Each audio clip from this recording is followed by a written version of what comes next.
কারো মুখে যদি কথা যখন বলে তুতলে তুতলে কথা বলে, যদি মুখ যদি তুতলা হয়ে যায় হঠাৎ করে, মানে সে কথাই বলতে পারে না, মুখের মধ্যে তুতলামি শুরু হয়।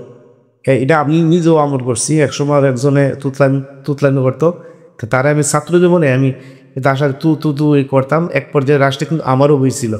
যাক আলহামদুলিল্লাহ, এটা আমার বড় হুজুরে, এটা আমার বড় আমল, উনি আমার শিখাইছিলেন, নিজেও আমল করছিলাম, নিজেও উপকার হয়েছে আলহামদুলিল্লাহ। কোনো ব্যক্তি যদি বা কোনো বোনের বা ভাইয়ের যদি এরকম তুতলামির সমস্যা থাকে, বা আপনার যারা পরিচিত, আপনার যে ভিডিওটা আপনারা যারা দেখতেছেন, আপনার পরিচিত কেউ থাকে, তার ভিডিওটা দেখাইবেন, আমলটা তারা শিখাইবেন।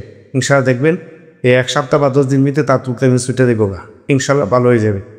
এদের সুপারি গাছ থেকে আপনার নতুন গাছ থেকে আপনার সুপারি পাবে। সুপারিটা অত বড় না, ছোট সাইজ করবেন।